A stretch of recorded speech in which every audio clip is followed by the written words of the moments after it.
estamos haciendo este ADN Te Escucha, hoy junto a la directora de la carrera de Psicología de la Universidad Bernardo Higgins, Viviana Tartakovsky, y la abogada de Defensa Familias, Begoña Farías, contestando las preguntas de nuestros auditores y tratando de ordenar un poquito este año familiar para poder disfrutarlo, ayudarnos y acompañarlos lo mejor posible.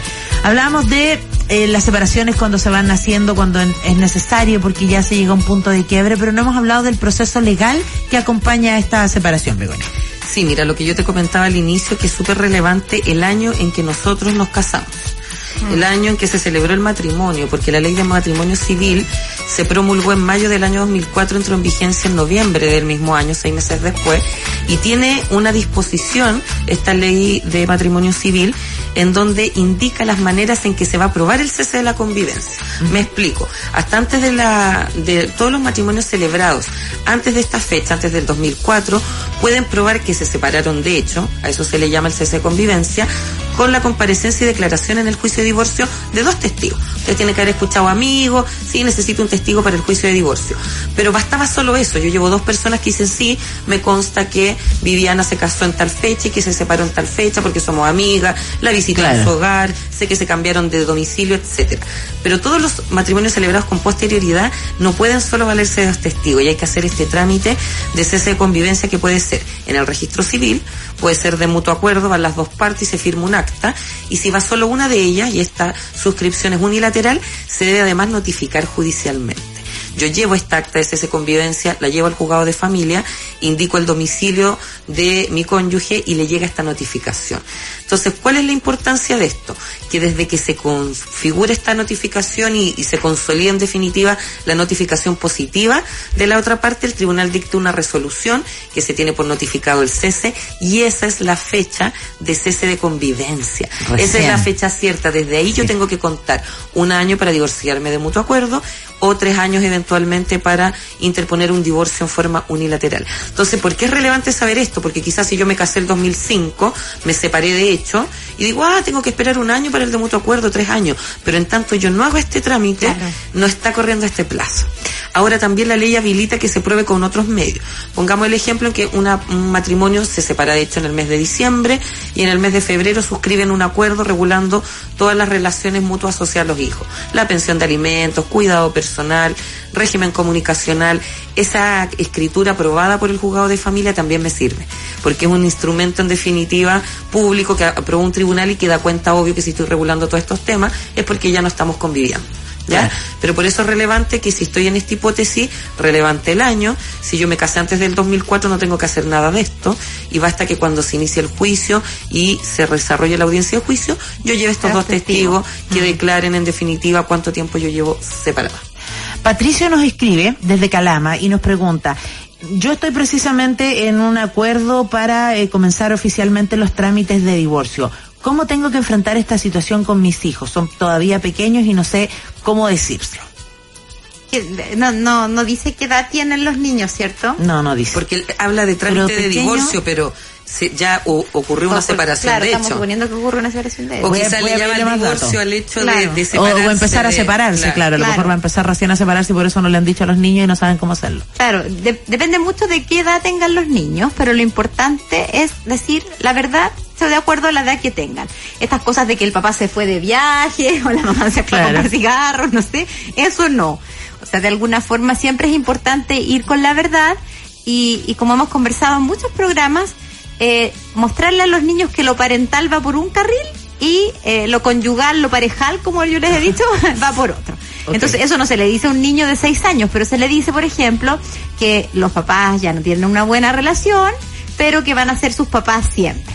Y que el papá siempre va a ser su papá y lo va a querer, si es que ocurre también, porque también ocurre papás o mamás que se van y se olvidan de los familia hijos, alguna vez, claro. Pero estoy hablando como en un caso donde hay parentalidad activa. Entonces ahí tú le deberías señalar a tu hijo desde esa forma, ¿cierto? que por un lado el ser papá y el ser mamá va a seguir siempre, estando o no estando juntos, y que el motivo de la separación no tiene que ver con ellos. Eso es muy, muy importante, porque los niños siempre hacen fantasías en relación a que me porté mal cuando son menores de 6 años, me porté mal y por eso mis papás se separaron, por ejemplo. O no me comí la comida y por eso mis papás me separaron. Claro, los niños tratar de erradicar la culpa. Claro, porque los niños tienen un pensamiento como no entregar detalles, pero dejarles eso claro. Dejarles eso claro. Y también dejarles abierta la posibilidad de que si surgen nuevas preguntas, que las pueden hacer. Porque a veces los niños te dicen, ya, ok, me voy y sigo jugando. Y uno dice, ya, así fue. Claro. Pero después pasan semanas y vuelven a preguntar, o a veces pasan años y vuelven a preguntar cosas. Claro. Entonces también hay que pensar que en las distintas edades van a surgir distintas preguntas. Y no cerrarle las puertas a eso, a los temas, a los niños, y conversárselos, porque como tú dices, cuando uno de pronto cierra las puertas, después los bloquea y ya después no van a querer hablar más contigo de nada. Pues. Claro, y ojalá si son hijos más adolescentes, que puedan tener la versión de padre y madre, porque uno, si tú te fijas en tu propia historia, Sandra o Bego, uno siempre se quedó más con un relato que dominó la historia de uno. Uno siempre le compró más el cuento a su mamá o a su papá, si tuvo hijos de papá separados. Y finalmente, algo que debiese ocurrir, ojalá, para llevar una buena separación, es tener la posibilidad de tener los relatos de los dos. Claro. Para que tú te armes tu propia narrativa, como decimos desde la psicología sistémica, narrativa. En el fondo, tú te armas tu propio relato, pero con la posibilidad de haber escuchado a las dos partes, por decirlo así. Claro. No te compras, entre comillas, el discurso de tu papá o de tu mamá. Que es lo que sucede cuando hay una alienación parental, ¿cierto? Se ocupa al hijo como paño de lágrimas y finalmente ese niño o esa niña se queda con una visión, con una sola visión de lo que ocurrió. Y la verdad es que, como hemos visto en muchos programas, en todos y en la vida entera, yo te diría, Sandra, siempre hay más de una versión de las cosas. Por supuesto que sí. Entonces es muy importante escuchar todas las que existen. Yo, en esa misma línea de lo que dice Vivi, quiero agregar un pequeñito consejo o tips. No subestimen a sus hijos. Los niños perciben, y lo mismo que veníamos diciendo, si además usted se está separando, vivían en la misma casa. Entonces también el discurso tiene que ser concordante con lo que ha venido ocurriendo. A veces no es bueno tapar el sol con un dedo y rebuscarse alguna explicación cuando lo más natural es lo obvio que salta a la vista. Con la mamá no nos llevamos bien, los queremos mucho, vamos a seguir siendo amigos, vamos a seguir siendo una familia, pero ya no vamos a vivir juntos. Por supuesto, claro. Como decía Vivi, es importante la edad, porque cuando son más pequeñitos no entienden, pero a veces yo creo que también hay que simplificar, y los adultos, me lo han dicho también muchos psicólogos, nos complejizamos más nosotros que los niños. De todas maneras. A veces es como, ¿cómo le digo al niño? Porque surge obviamente un papá preocupado de cómo comunicarlo, de no generarle un daño, y yo he escuchado que el consejo es, dígale la verdad. Claro. Dígale que se va a separar, dígaselo de manera simple. Entonces, claro, uno le impacta un poco, porque estamos como un poco acostumbrados a construir una vida de algodoncito y de fantasía en torno a nuestros niños, con la expectativa de que nos sufran. Y yo siento que me cuesta, porque yo también soy mamá y también tengo esa misma lógica de que nos sufran, no dañarlo, pero no nos damos cuenta que la vida es también sufrir, es también pasar desilusiones, y claro, no lo estamos preparando si les vamos a ocultar todas estas situaciones a veces que igual se tienen que afrontar, y no necesariamente, como decía Vivi, tienen que ser traumáticas o de una pena enorme, porque finalmente si tomamos una decisión hay que visualizar que, si bien da pena y toda una historia transfamiliar, lo estamos haciendo porque queremos estar mejor, queremos estar felices, queremos estar separados, pero estar todos bien.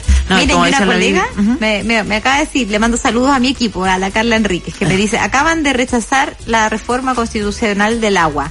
Entonces también prepararse para que el estallido social va a seguir en el fondo. Entonces, de alguna forma, vuelvo a decir antes que ojalá haya acuerdos a nivel micro, ya que va a estar el país probablemente convulsionado y va a seguir la convulsión que hubo el año 2019. No, y además cuando pensamos con los niños, muchas veces pensamos desde la mirada de adulto, con nuestros prejuicios, nuestras convicciones. Entonces, dejémoslos pensar a ellos. Vamos a escuchar las consultas que nos llegan esta tarde de parte de nuestros auditores.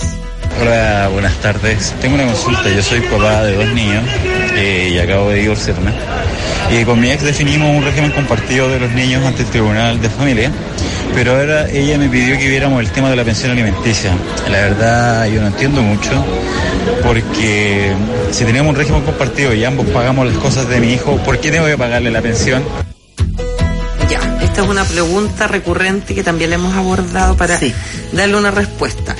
Efectivamente, nos induce a pensar la lógica de que si tenemos un cuidado compartido, ya sea que cada progenitor vive con uno de los hijos, en el caso, por ejemplo, que sean 2, o es uno el hijo y lo tienen la mitad del tiempo, ya sea una semana cada uno, un mes cada uno, y hay una distribución equitativa del tiempo que va a pasar con cada uno de estos padres, claro, induce a pensar que cada uno debiese asumir la mitad de sus necesidades de vida. Pero también hay que tener presente que la ley, en este caso nuestro Código Civil, establece que cuando se habla de pensión de alimentos, esta lógica de que la pensión de alimentos tiene que cubrir todos los gastos de vida de un hijo, ¿no es cierto? Crianza, salud, educación, vivienda, alimentación, etcétera, se distribuye en proporción a las facultades económicas de los padres, pero en proporción a su facultad económica. La ley no dice se tiene que dividir a la mitad entre padre y madre, ¿ya? Porque obviamente, lo que hemos conversado también, claro, hay que ver la situación de cada uno. ¿Qué pasa si los dos trabajan en forma activa, ya sea dependiente o independiente, y tienen ingresos fijos y uno gana 300.000 pesos y el otro gana 800.000 pesos? ¿Usted les parece justo que pague cada uno la mitad? No, pues claro. No es cierto. Entonces esto tiene un raciocinio. El que gana más tiene que proporcionar en proporción a lo que gana, y si gana más tiene que pagar más. Entonces este querido auditor, quizás él y la madre de su hijo están en una situación de equivalencia, y eso quizás podría revisarse, y ahí él tener sus argumentos para decir, a ver, perdón, ganamos remuneraciones similares, tenemos más o menos los mismos gastos de vida, a mí me parece que cada uno tiene que asumir su parte, y eso es súper válido de plantearse también. Pero también puede ser que no sea una igualdad, y efectivamente el tribunal, independiente que haya un cuidado personal compartido acordado por los padres, pueda destinar a que uno de ellos soporte una pensión de alimentos que le va a pagar a otro, porque hay gastos que no se pueden cubrir. Por ejemplo, es el gasto educacional, porque claro, uno piensa en lo que voy a gastar en mi casa si lo mantengo yo, va a comer aquí, le voy a pagar la luz, el agua, el gas, yo aporto para la vivienda, arriendo dividendo, pero ¿qué pasa con los otros gastos? ¿Qué pasa con los útiles escolares? ¿Qué pasa con la mensualidad del colegio, el transporte escolar, el cumpleaños que tiene el fin de semana, la colación, el vestuario? La goma Eva que me dieron a última hora. Hay un montón de cosas, exacto. Y viene el viaje de estudio, viene el fin de año, y tiene un cumpleañito y el cumpleaños del mismo hijo. Entonces hay un montón de otras cosas que escapan a esta lógica del cuidado personal compartido. Entonces yo a este querido auditor le invitaría a hacer ese ejercicio, a visualizar y comparar en definitiva qué situación económica, patrimonial, de ingresos tiene la madre de su hijo y tiene él, y si hay una equiparación, plantear eso en esta sesión, ya sea de mediación o en la demanda que se interponga, pero también visualizar que si él tiene mayores ingresos y el hijo que, por ejemplo, vive con el tiempo que vive con la mamá ya tiene que pagar mayores gastos, puede que lo condenen igualmente a pagar una suma de dinero. Y recordar que ese es el desde siempre. Y la invitación, disculpa que te interrumpa, para terminar, si ellos ya lograron acordar el cuidado compartido, ese es un súper buen inicio. O sea, claro, y ahora le quiere poner otro tema, pero yo le invitaría a que lo haga desde la tranquilidad y decirle ya, ¿qué es lo que tú visualizas que no puedes pagar? Más que ir a discutir por dinero. Sentémonos los dos juntos, ya. Hagámoslo juntos. Claro. Anotemos ya, ¿cuánto gasta nuestro hijo en esto? ¿Cuánto gasta en esto? ¿Cuánto estás gastando tú de todo este total? Y quizás le entrego una suma, pero menor. Pero que no vaya al principio con esta lógica de conflicto, porque me está pidiendo plata, si el cuidado es compartido. Como que si ya lograron ese acuerdo, lo más probable es que también puedan llegar a un acuerdo por el otro. No, y bajo la lógica que no es como, ay, ¿cuánto tengo que poner yo? ¿Cuánto tienes que poner tú? No, es cuánto necesita nuestro hijo, ¿no? Esa es la mirada. Sí, finalmente sí. Eso es lo que siempre hemos potenciado aquí, que se trata del bienestar de los niños y niñas. Hay más preguntas que nos llegan esta tarde en nuestro WhatsApp. Hola, ¿qué tal? Les cuento, mi hermano está pasando por todo este proceso de separación, pero aún no hace ni un trámite. Entonces yo quería saber más o menos por dónde tiene que empezar, qué es lo primero que se debe hacer, cuál es el paso a paso, cómo recomiendan ustedes llevar a cabo un tema tan complejo como el divorcio. Bueno, un resumen un poquito de lo que decíamos recién. Un resumen ejecutivo relevante que le aconseje primero cuándo se casó. Si se casó antes del 2004, lo que él tiene que hacer ahora es solamente preocuparse de regular todos los temas asociados a los hijos, si es que tuvieron hijos de este matrimonio, qué pensión de alimentos les corresponde, cómo los va a ver si es que es el padre que no está viviendo con ellos, cómo se va a relacionar, a quién le va a corresponder el cuidado personal, y eso en definitiva acordarlo con la madre, si es que el diálogo está abierto y en definitiva está esa posibilidad. Y de lo contrario, si no está esa posibilidad, iniciar las acciones que correspondan para verlos, porque si él no está viviendo con los hijos, no hay una buena relación, hay algún tema de prohibición en este contacto, él tiene que iniciar los trámites de mediación familiar para después interponer en el juzgado de familia una demanda de relación directa y regular. Eso por el lado de mantener el contacto con sus hijos. La pensión de alimentos también me han preguntado, una buena oportunidad para decirlo, si uno la puede ofrecer. Porque a veces hay mujeres o padres, hombres y mujeres, que dicen, por ejemplo, el que vive con los hijos, yo quiero que me des 400.000 pesos, y el otro le dice, no, yo te puedo dar 200. Entonces no hay acuerdo, pero no lo demandan. Entonces el otro entra en un estado de intranquilidad y dice, bueno, ¿qué hago? Le transfiero esos 200 que ella no quería, la demando yo por pensión. La pensión de alimentos es una acción que tiene aquella persona que es beneficiario, ¿ya? Claro. Entonces, si yo soy el obligado al pago, soy el padre o madre que no vivo con mi hijo, usted tranquilidad, transfiérale el aporte que usted puede hacer en tanto no lo demanden, claro, a la espera de esta demanda, pero aporte. Porque obviamente los niños todos los días tienen gasto, todos los días comen, etcétera. Importante el transfiérale, porque a veces eso del pasar a mano de plata, transferir o por comprobante de depósito en el banco, donde usted tenga un respaldo. Ahora, importante decir que si usted no está condenado al pago de una pensión de alimentos por una resolución judicial o una sentencia, no existe este cobro retroactivo. Hay gente que cree, pues que yo me separé en diciembre y en el mes de junio le di dinero y ella me está cobrando desde enero hasta mayo. Bueno, pero si no hubo una sentencia que usted le obligara a pagar, no hay obligación de pago. Y por el lado de los trámites de divorcio, importante la fecha, como te decía, si se casó antes del 2004, cuando llegue el momento del año, los 3 años de este cese de convivencia, podré iniciar el trámite de divorcio mutuo acuerdo unilateral, pero si se casó con posterioridad al año 2004, tiene que hacer este trámite que dije de cese de convivencia. Se tiene que acercar al registro civil, firmar el acta de cese de convivencia y notificarlo judicialmente a través del Tribunal de Familia. Y psicológicamente, 3 tips básicos. Uno, apoya a su hermano. No nos contó, ¿cierto?, claro, cómo había sido la separación, pero allí es importante siempre un yo auxiliar, como ya lo hemos conversado en otros programas. En segundo lugar, explicarle a los hijos, explicarle claramente que por un lado es ser padre y otra cosa es ser pareja, ¿cierto? Ahí tampoco sabemos las edades, pero explicarle de acuerdo a las edades que tengan los niños y las niñas. Y en tercer lugar, apoyarse en la familia, apoyarse en las redes. O sea, no sabemos cómo emocionalmente esté ese papá. Claro, a lo mejor necesita apoyo profesional, además. Exacto, y si tiene muchas dudas, que consulte. Consulte con un abogado, consulte con un psicólogo. Claro. Siempre es bueno buscar asesoría profesional. Hay más consultas esta tarde, las respondemos en ADN Te Escucha. Hola, ¿cómo están?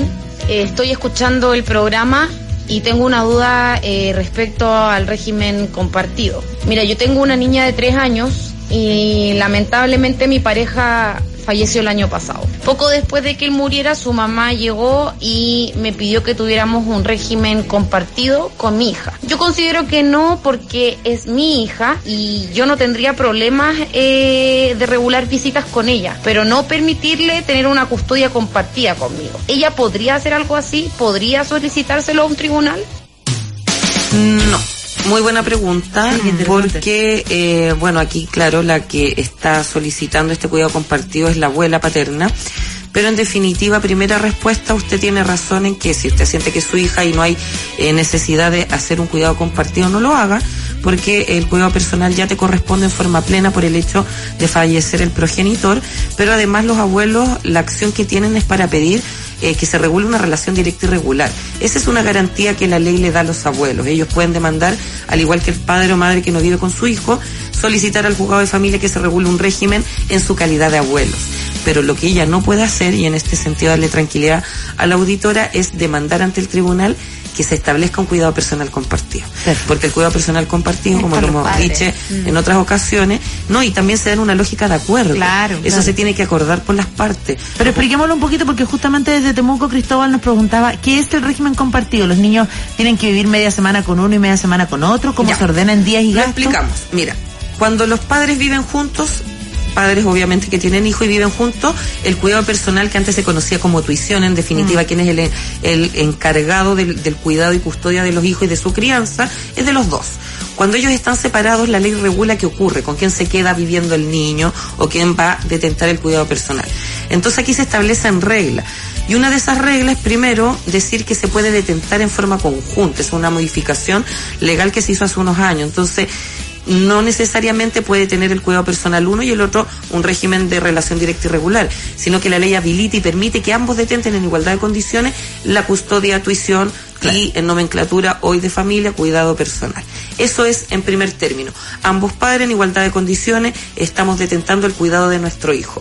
Ahora, eso además se lleva tiempo, porque se busca también establecer esto en un parámetro de igualdad, temporalmente. Va a estar una semana con cada uno, un mes con cada uno, de manera que sea equitativa la distribución del tiempo, ¿ya? Eso es como primer término.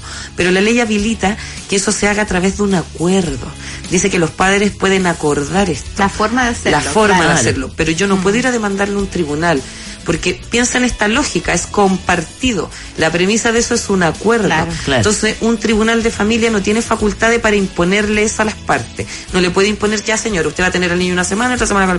Le tiene que dar el cuidado a uno de los dos y al otro fijar régimen comunicacional. Entonces, desde esa lógica, la auditoria tiene que tener tranquilidad, porque esa acción no va a prosperar. Si es que ella lo hiciera, algún abogado le redacta eso y ella demanda el cuidado personal a la madre de mi nieto para que lo compartamos las dos, eso es inadmisible. El tribunal no lo va a coger a tramitación. Yo lo que le recomiendo es que, como obviamente es importante también esta familia paterna, más en ausencia de su padre, que llegue a un acuerdo con esta abuela paterna, se vincule lo más que pueda, aclarándole ella válidamente su punto. Yo soy la madre, ejerzo mi rol materno a la perfección, entiendo que usted es la abuela, que necesita su tiempo y mi hijo también.